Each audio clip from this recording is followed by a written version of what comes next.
Well, good morning, and today's Mother's Day, and so I'm decided let's talk about that, and I was putting together this talk, called it Mothers in the 21st Century, but as I finished I realized that anything I'm talking about here is not unique to mothers in the 21st century.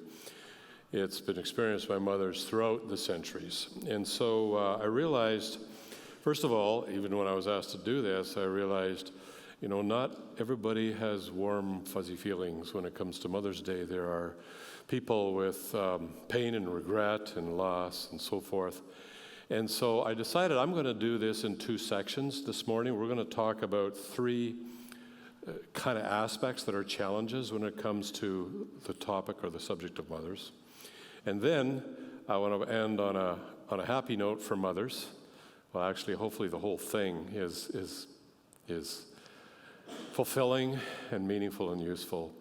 But then I want to talk about kind of a Mother's Day gift men can give to their wives, and it'll be a belated Mother's Day gift. And for the single moms, I want to say something about that as well in the second section. But let's start with the challenges of real life. And the main idea here is that there are difficulties, and then there's sorrow, and then there's God. We're not in this alone. So there's three things I'd like to look at this morning. And the first is I've become aware that there are people who have they don't have very positive thoughts about their mothers. There was significant abuse and a lot of damage and a lot of pain as a result.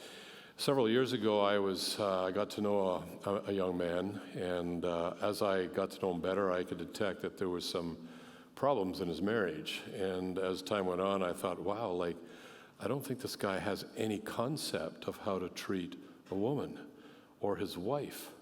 And maybe I thought, let's get together. I said, why don't we get together and we'll talk about how to have a better relationship with your wife.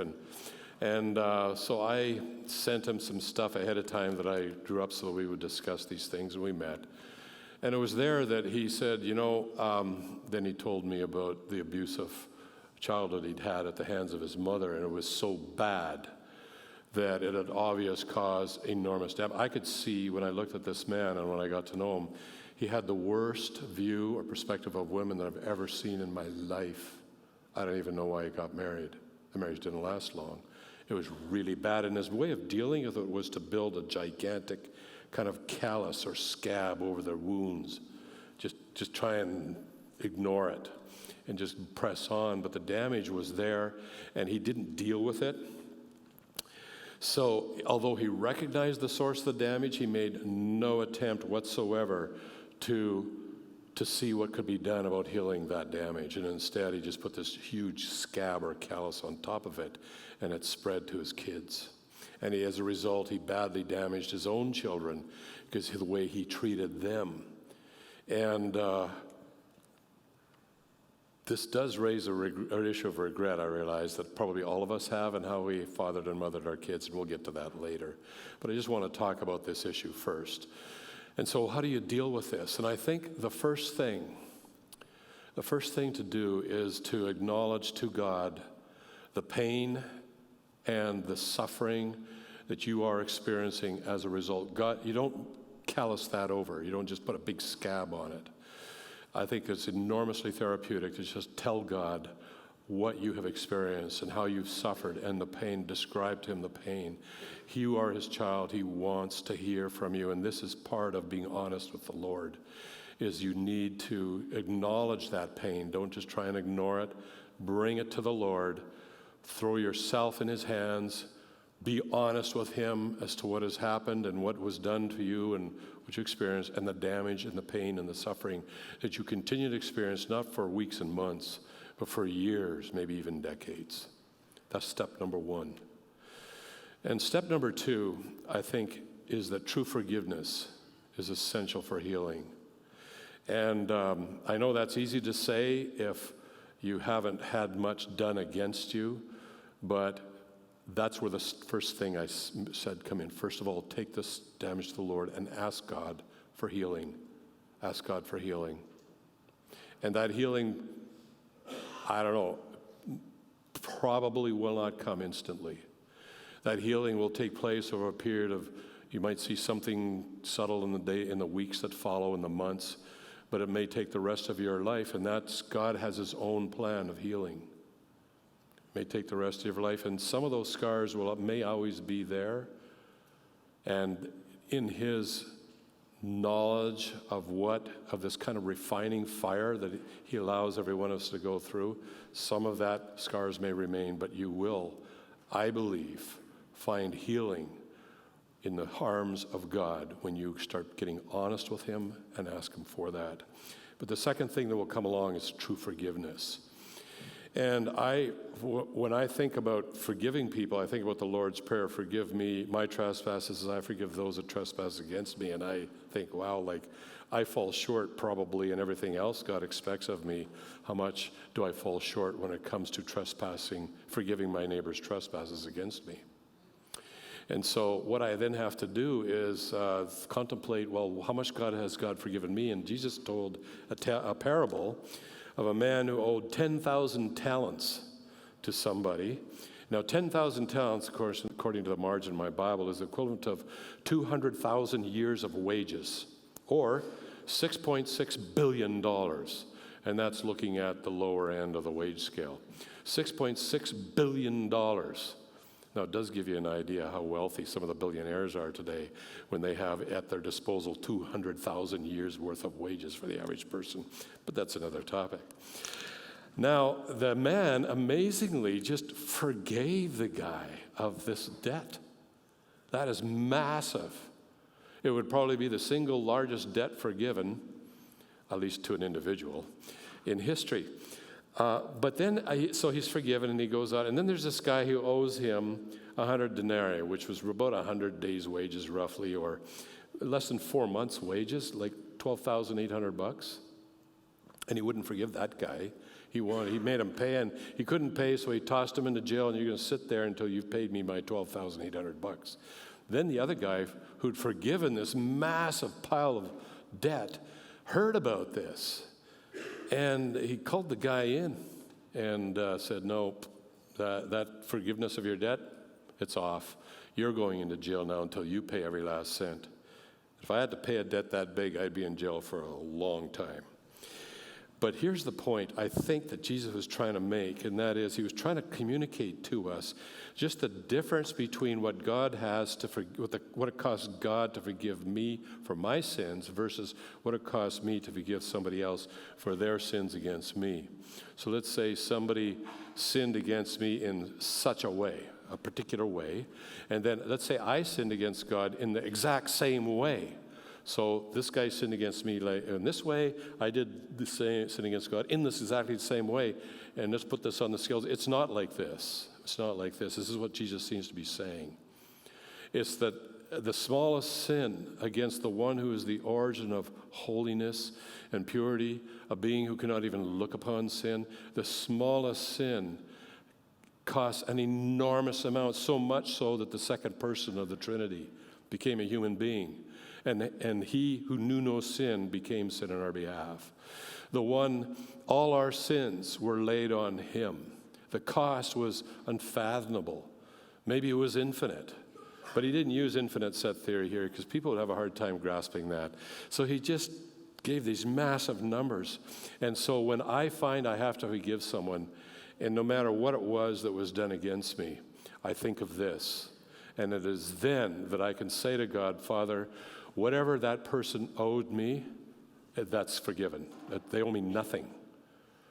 And I think in terms of this debt parable, they owe me nothing because you have forgiven me so much I can't even fathom that. And that will help.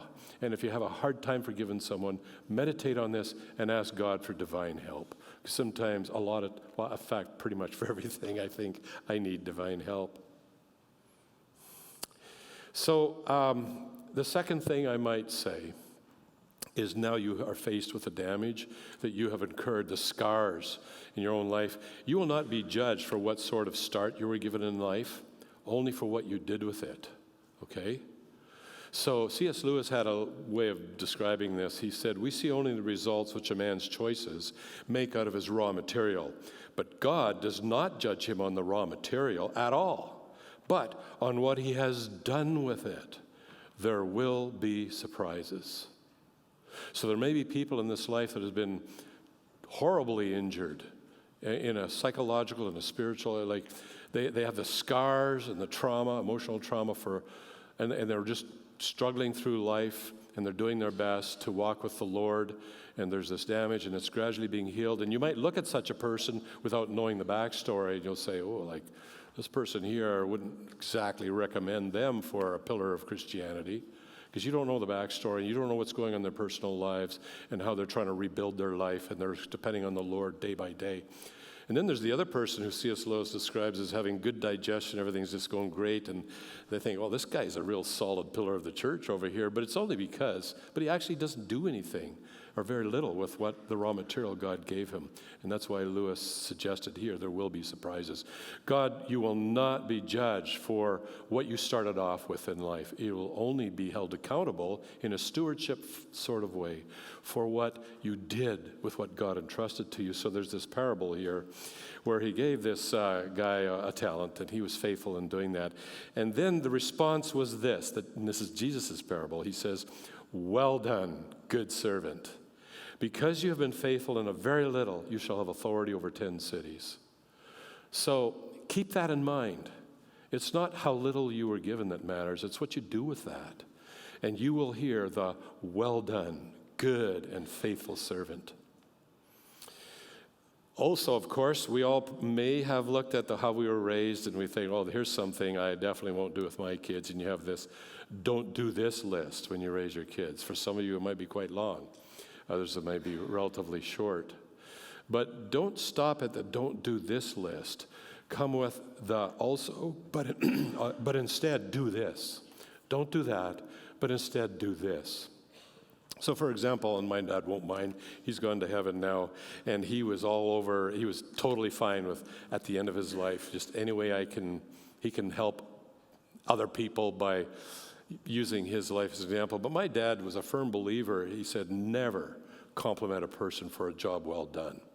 I always look for something that could have been done better and point that out, and so that they will improve. Otherwise, they'll slack off or they'll get a big head. Well, I had, that got old, and that was mainly the reason I left the farm at age 18 to go to university. And I decided that I won't do this with my kids. If they honestly do something well and good, I'm going to compliment them for that.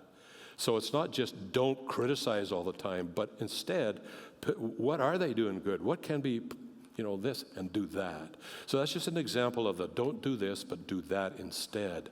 Now, my dad was very repentant in his final weeks, and it was just wonderful to spend time with my father in those last few weeks of his life. And his number one regret, he had two regrets. He wished he'd treated his wife better, and he wished he'd treated us kids better. And we said, Dad, why don't we just have a good prayer of repentance for this? We had the best prayer we ever did. I had the best prayer I ever did with my dad, But learn from the past and see what you can change in the future. Now today, unfortunately, my friend that I spoke of never did anything whatsoever to change the course he was on. But today you can draw a line in history and start a new chapter in life that includes healing and change. And here's the secret to real lasting change. The Holy Spirit spoke through the Apostle Paul, and this is what Paul wrote. In reference to your former manner of life, you lay aside the old self, which is being corrupted in accordance with the lusts of deceit, and that you be renewed in the spirit of your mind and put on the new self, which in the likeness of God has been created in righteousness and holiness of truth. So we're all born a certain way. It's the natural way we are. We're born that way, and that's called the old nature, the old self, and it's not good. It's in a state of ongoing corruption. And God says you can lay that aside, because if you've put your faith in Jesus Christ for forgiveness of your sins and for eternal life, for spiritual rebirth, a whole new self is created within you in the likeness of God for good things. There's a new you. But that is a daily discipline, and I wouldn't claim to fully understand all what's entailed here. So I will often, when I sense the old nature starting to have too much, trying to make a comeback, in a particular day, I'll turn to God, and God, I don't know what the full extent of what it is you meant when you said, lay aside the old nature. But I want that right now. I don't want anything to do with this old nature. Whatever you meant by this old nature, consider it dead or crucified. That's what I want. You know what you meant. Make that happen in my life right now, because I don't want that. And that is an ongoing thing. I'm not the best thing since sliced bread. I need the Lord throughout the day. I need Him. I need Him to help me do this. But this is a solution for how you can start changing over the years. And the scars might be there, but the divine change begins to take place better and better and better. So that in the end, as God says, you will be perfect and complete, lacking in nothing. I want to talk about something else that comes up on Mother's Day sometimes, and that's regret. And that's simply, in hindsight, we wished we had done better. And I wouldn't be surprised if most, if not all, parents have this. For some mothers, it might be huge for things that they have done.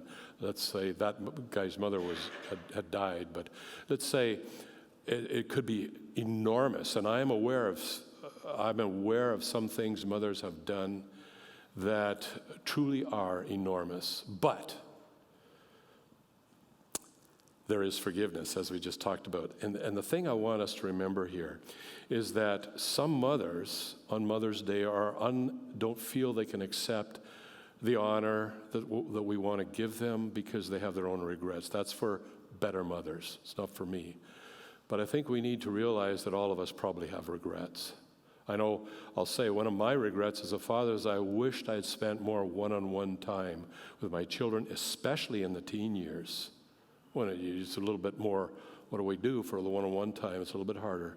That's my number one regret. And it's not a small regret, it's a big one. And we all have probably regrets. And so if somebody talks about amazing fathers, I don't feel like I was an amazing father. And so you might feel this way. But here's the deal, that God has given us one of the greatest tasks in humanity to raise the next generation, but He gives it to us when we know practically nothing about. We're in our 20s. We're at least qualified for that. And Patty and I would sometimes just shake our heads, and I remember one night saying to Patty, isn't it amazing? We were both saying, okay, so we heard something else what one of our kids did that Friday night at youth group or whatever. Okay, so what are we going to do about this? And we just felt so inadequate so often, and I just laughed. I said to Patty, it's amazing that God planned to help get 20-year-olds to raise the next generation when we're most probably qualified when we're in our 70s or 80s, or at least our 70s. But yet this is what He's chosen to do, and you got to remember that God knows you are not the adept at raising children in your 20s. He knows this, and the verse that comes to mind, we are not adequate in anything coming from ourselves. We're not in ourselves. How's it go? We're not adequate in considering anything coming from ourselves. This is going to be a paraphrase. But our adequacy is from God. He knows our shortcomings, and He makes up for that, because you're raising your children is only chapter 1 in their lives. I know we would all like to see them pillars of the faith by the time they're 16 or 17. That's only chapter 1. Probably you won't see that for most of our kids. It's only chapter 1, and that's your chapter that you build into. And then there's chapter 2 and chapter 3, and it goes on through the course of the life. The last chapter is probably long after you've gone to be with your Savior, and they're in their elder years. And for some people, that final chapter doesn't occur until the final weeks of their life. And sometimes those final weeks are the most important chapter of their entire life. Again, no matter what we've done or how far we've fallen short, we need to realize the magnitude and the power of divine forgiveness. So if you say, say you did something, and let's say it was honestly really bad. You say, I don't think God can forgive me for this. What you're saying is that I think what Jesus did on the cross was pretty good, but it was not good enough. It was inadequate to forgive me here. And how could we say such a thing? How could we actually say such a thing? It's the magnitude of his power and divine forgiveness is available to every one of you as an individual. And every one of our regrets can be confessed to him. And then we can be forgiven. He can make us holy, blameless, and beyond reproach. The third thing that might cause people to not enjoy the honoring of mothers is the unfulfilled longing that might occur. There are those who deeply desired to be mothers but couldn't have children or never were married. Yesterday I attended a one-day artist retreat, and part of that day retreat was somebody would draw a question out of the bag and then we all had to answer it. And the last question of the day was, what is one dream that you've had to bury? And everybody, wow, that's a pretty heavy question for the end of the day. But it was wonderful, that question, to hear what people had to say. One of the people there said they couldn't have children. And they'd always assumed that would be part of, they planned their whole life that way, the future, everything else. No, they can't have children. And they had to, I don't like to use the word bury. That was the word used in the question. They had to set it aside. I like that word better. They had to set that aside. But then they went on to explain some more positive things that they felt their life was going. Other people had a way they wanted, they had a career in mind, or a way, their whole life was centered around this vision in the future, and it didn't come to pass. God had other plans, and they had to set that aside too, their whole future, and they still long for that, and they found them longing for that even more as the years went by, but at the same time they knew that's not what God has planned for me. This is what he's got for me. So it does happen in our life that there is unfulfilled longing. So what do we do when we're faced with unfulfilled longing? I'm going to read you a verse, and at first it's going to seem trite for some of us who have deep unfulfilled longings. But I want to warn you ahead of time, not that this verse might not mean what you think it means. Okay? And I'm not the fount of all knowledge. I don't actually know what it really means. But I suspect that it doesn't mean what we sometimes think it means. So here it is. Delight yourself in the Lord, and he will give you the desires of your heart. So I knew about this verse for years, and I had one of those longings ever since I was 13, how I knew my life, or I wanted my life to go. And as the years went by, I felt a strong conviction to be called into the work that I do now, and that has continued to this day, and it's completely incompatible with this other vision that I still have, and the longing is still there. But one day I was praying this prayer, and it occurred to me that the older I got, the more I began to doubt that the desires I think of my heart are actually the real ones, the deepest, most fundamental cravings that I have. And that day, it occurred to me that I think actually, the desires that I've had in my heart were actually only kind of symptoms of deeper, more fundamental cravings and desires. And so I prayed, God, I don't even know what these desires are anymore. I don't think, you know what the real desires are, and I'm going to give these into your hands because I am totally confident that he will satisfy the deepest, most fundamental cravings of my heart. And the older I get, now I'm beginning to see that even though these others were longings for decades and decades, beginning to see, no, if that had been fulfilled without these deeper, more fundamental ones, which I can't even describe, and I don't think maybe you won't even be able to describe. Words, these are deep, fundamental desires and cravings such that if they were fulfilled, they would mean everything, and everything else would follow from that, and they would mean that in the day when you step into the presence of God, you will look back in your life and say, might have been hard, but it is so fulfilling what you've done within me. You have satisfied the deepest cravings and desires of my heart. So point number one, what you think are the desires of your heart might not actually be your deepest desires, but God knows you far better than you know yourself. He knows your deepest desires that you would not even be able to describe. And if you give those to him, there's no doubt in my mind that he will fulfill the deepest desires of your heart, those deepest desires. He will do that. And it can be so healing and so pain relieving and so wonderful that even though we are in a refining fire from time to time, there's a joy that begins to grow stronger throughout the years as a result. So let go of what you think your desires are. Let go of those and trust the one who actually knows what your real deepest desires are. And there is no doubt in my mind that he loves you so much, and he will fulfill those desires. Second thing to meditate on, the reward might be vastly greater than anything you presently long for. So you might think, this is what I long for, but he has something else in mind that when you see that, then that's what you will want. So here's a verse from Hebrews 11. It says, without faith it is impossible to please him, for he who comes to God must believe that he is, and that he is a rewarder of those who seek him. So what's this reward? Well, let's take a look at what he says in that chapter. Here's another excerpt from the same chapter. All these died in faith without receiving the promises, but having seen them and having welcomed them from a distance and having confessed that they were strangers and exiles on the earth.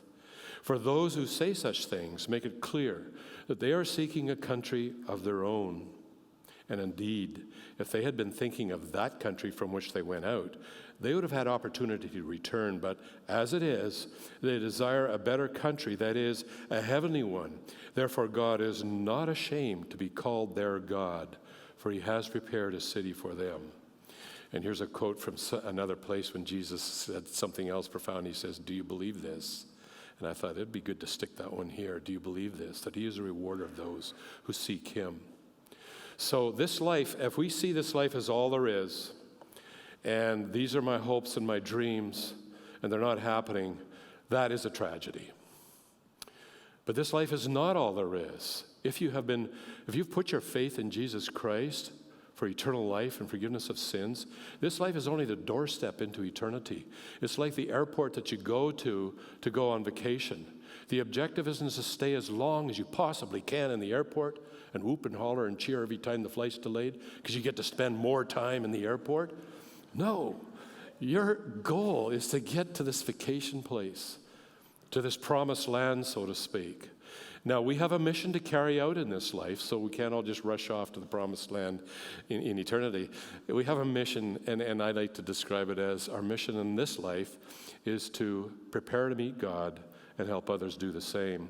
And we may have to set aside some of our dreams, but know this, that whatever you set aside in this life, when you see what God has for you in eternity, he says it has not even entered the heart of man what he's prepared for you.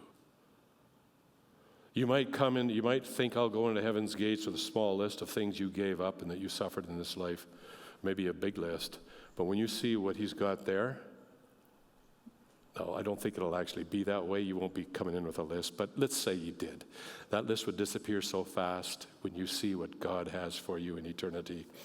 And so I look on this as I live for eternity. I live for that day when it'll all be over here. And in the meantime, I just want to carry my mission. And yeah, we set aside things. We give up some of our things that we thought we would really like and we had in our younger days imagined our lives being shaped. We give those things up, and they were big things. They cost us. But there's no cost you could pay that compares to what the reward that God has for you in eternity. Last section here. This is kind of like the Mother's Day gift for Mother's Day. Might be for many husbands the belated Mother's Day gift that they must give all the time. all the time. But just before I dive into that, I know that in the 21st century here we have a lot of single moms, and they don't have a husband that can do the things I'm about to talk about and might make you feel sad. What I want to say is you have a family here. You have a family. If you're a single mom, this church home, the people here are your family, and we as a church, as a group of believers, can gather around and help, and we can provide an environment within which you can flourish, you can grow, you can find warm Christian fellowship, you can find encouragement. I know It's not the same, but it is amazing. What I need Christian fellowship. There's no doubt in my mind I do. So for the single moms, as I go through this, you need to keep in mind that you have a family here that cares for you and wants to help you and wants to encourage you and provide an environment within which you can grow and heal. So the question is, what does it mean in practical terms for husbands to love their wives as Christ loved the church? So let's read this passage. Husbands, love your wives as Christ loved the church and gave himself up for her that he might sanctify her, having cleansed her by the washing of water with the word, so that he might present the church to himself in splendor, without spot or wrinkle or any such thing, that she might be holy and without blemish. In the same way, husbands should love their wives as their own bodies. He who loves his wife loves himself. For no one ever hated his own flesh, but nourishes and cherishes it, just as Christ does the church. So I just want to point a couple things out here. The word for love used throughout this entire section is as agapeo. Agapeo. Keep that in mind because we're going to come back to that in a minute. And here's two other things I want to underline. As Christ loved, in the same way, husbands. Note those two phrases. The bar is high. Bar is really high, man. And this isn't, of course, just for if your wife happens to be a mother. This is actually beneficial for all of us to keep in mind when we remember that Christ asked us to love our neighbor as ourselves. Okay, so it's not just talking to fathers who are married to a mother. I'm talking to basically, so all of us can glean things here. So where's the bar? How is it set? Here it is. The Son of Man did not come to be served, but to serve. This is kind of like the methodology that Jesus spoke of when the Spirit spoke through Paul to husbands, love your wives as Christ loved the church. Son of Man did not come to be served. Keep in mind who's talking here. We're talking about the second person of the Trinity coming to earth, and you would think that it'd be natural we better serve the second person. This is God himself walking down the street. He says, I didn't come for that. I came to serve, and that's why husbands have a very high bar here. So let's look at some thoughts and some applications that come to mind here. First of all, agapeo suggests we're talking more than just roses once a week. We're talking a lot more than that. And think about what that might entail. That's just thought number one. Put that in your head, let it percolate around. Observation. A result of Christ's love for the church is that so he might present the church to himself in splendor. Just think about that. In your service to your wife, you're just serving your wife, but God has a plan for her. You don't know what that is. You probably don't even know what I don't know what God's details and plans are. I don't even know what my deepest cravings are anymore, although I suspect I see them, but I can't put them into words now. But he's satisfying those. But you see, his goal for the church was that it would be eventually a state of splendor. So, practical application here, and this can go wrong pretty fast if the husbands start trying to, I got this plan for my wife. No, God has the plan, you're the servant. Just keep that in mind. Your wife is a human being created in the image of God with God-given talents and abilities, as well as desires of the heart. It seems from this passage that the duty of the husband is to provide an environment within which the Lord can work within her to achieve the full potential of what God desires she become. You're not the one doing this. You just provide the environment. You're the servant. You're putting her best interests ahead of yours. You don't know what the desires of her heart are. I begin to suspect that the most fundamental desires of my heart might be shared by a lot of people when I see what they are, begin to see what they are. But you don't know what the desires of her heart is. God knows.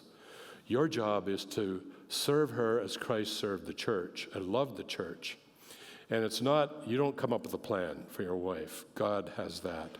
So here's another thought. Do you esteem or respect her above yourself? Because God says we should esteem one another above ourselves. And most certainly, if you're supposed to love your wife as Christ loved the church, husbands here, you need to esteem and respect your wife above yourself. So a lot of guys would say, oh yeah, I think I do that. But then when I see how things transpire, I'm not so sure. Like, even in myself, I have to examine myself. Like, say Sunday afternoon. What are we going to do this afternoon? Not this afternoon, but let's say next Sunday afternoon. What are you going to do? She says, well, I might be. She suggests something, and sometimes, like Patty won't say, this is what I would like to do. That's not what he normally says. She might say something, and then, but not really say how much she would like to do that. I would like to do this over here, and my natural tendency would say, well, she didn't really seem all that invested in, like, let's do whatever she said. But I would like to do this. So I said, oh, okay, well, let's do this. That's not respecting and esteeming your wife. That's not, because you need to realize that maybe that's really what you would like to do. And as the husband, you need to set aside your first, not first there, her best interests. Jesus was not a doormat for the church. He didn't do everything they asked him to do. Let's do a miracle, Jesus. He didn't do that, but he did what was best. But we don't really know sometimes what is best at all, but one thing we should is create a nurturing, cherishing environment within which your wife can fulfill her deepest desires and dreams, even if God is the one who's actually doing that. So how do you know if you're esteeming and this is happening? How do you know that? I could be wrong here, but I think the way you can know is to become more and more amazed at the woman that your wife is becoming, at the human being, at the person she is. You become more, and you're not doing this. You're creating the environment. You're loving her. You're praying for her. But God, there's something happening, and she's becoming more and more amazing to the point where you wonder, wow, like, how did I ever get to marry a woman like this? Because I'm so amazed at the woman she's becoming. So that might be a clue. That might take years and decades because growth is slow. God he doesn't have like an overnight usually plan for a person.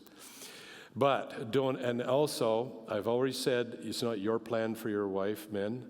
It's God's. You serve her and love her as Christ loved the church. But men do like to smuggle in their plans from time to time. So don't ever try to make her into a clone of you. You surely did not want to marry another version of yourself. And I am pretty sure, guys, you did not want to marry another version of yourself. But it happens sneakily. So one day Patty came home. Like if Patty just bought some wallpaper and put it up, I would walk into the room and I would think, that's great. I like that, But she came home with 5 selections, 5 different choices, and she said, which one do you like the best? Well, I looked at them all, and I picked that one.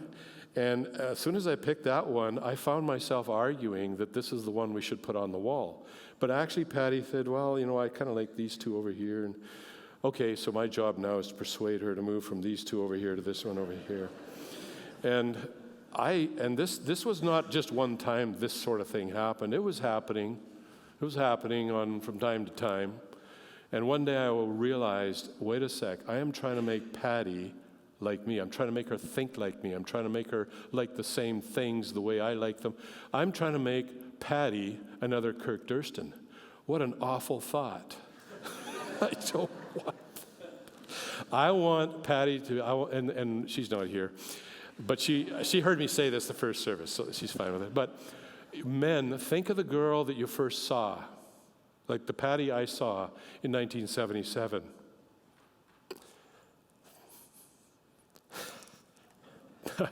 Pretty hard to stay completely unemotional when you talk about these things. But think about the woman that when you first met her. What was she like? What attracted you to her? And that's the beginning of the woman that God has in mind for her. And that is don't make her clone. That's not what you want to do.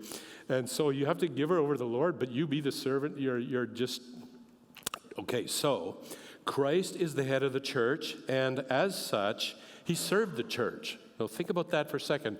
He is the head of the church, and he served the church. In Ephesians, we read that it's the same thing, kind of in the model. The wife is subject to her husband, but in that position, he has a duty to love and serve his wife as the head of the church loved and served the church. So that's a complicated thing. And the last question here is, or not the last question, a couple of suggestions. What is her love language? These are just practical suggestions, eh? Different people have different ways in which they feel love. For example, it could be acts of service. And that means doing things for her like the to-do list. And if your wife that's her love language, you may find that nothing gets her more romantic than working in the basement on the to-do list. And she's loving this. This really speaks to her heart. And you didn't bring her roses. The roses, they're nice, but they didn't do the same thing. That's acts of service. Is that her love language? What about receiving gifts? Not like the birthday gifts and stuff, but just random, unexpected ones. They don't have to be huge. Just random, unexpected little gifts to show your love. What about quality time? And one of the things I find I've learned this. The women have taught me this. My wife has taught me this, is conversation is part of quality time. So it doesn't mean, men, that you're sitting there working on something, your wife is talking away, and you're hoping to remember something. That's not what it means. It means turn around and don't just point your face at your wife, meanwhile you're wandering around here, but actually look her in the eye and enjoy the experience of your wife sharing her life with you. So one day Patty came home and she was in the mall and she was doing this, and then she went into this store, and I'm thinking, this went on like for several minutes, and I'm wondering, what is the point? And I asked her, Patty, what's the point of this? And she said, I just want to share my life with you. That changed my life. It literally changed my life right there. Whoa, this woman over here wants to share her life with me. And that was a big game changer in how conversations took place and continue to take place. So quality time, now that's not just conversation, it's doing things together. Words of affirmation, express your admiration for things like that you admire, that you increasingly respect, and you're just amazed about. Just express your words of affirmation. Physical touch is the other one, and that's not just talking about what you might think he's talking about here at the end of the day. That's, in fact, without loving your wife, that's not good. That can be a not good time. Random times throughout the day, just expressing your love in affectionate ways, just a hug. Hand on her hand sometimes, or whatever, you can ask her about this. So finally, question from the husbands, what about me? If I, as the head of my wife, have the duty to love and serve her as Christ loved and served the church, then who's going to take care of my deepest desires and potentials? And I think the answer is given right there in that passage. He who loves his wife loves himself. You will find that your part of your deepest cravings and desires, and you will find increasing joy in in creating an environment in which your wife can flourish as a being created in the image and likeness of God, and God has her greatest fulfillments that he desires, and he has a plan for the husband as well. You will find joy.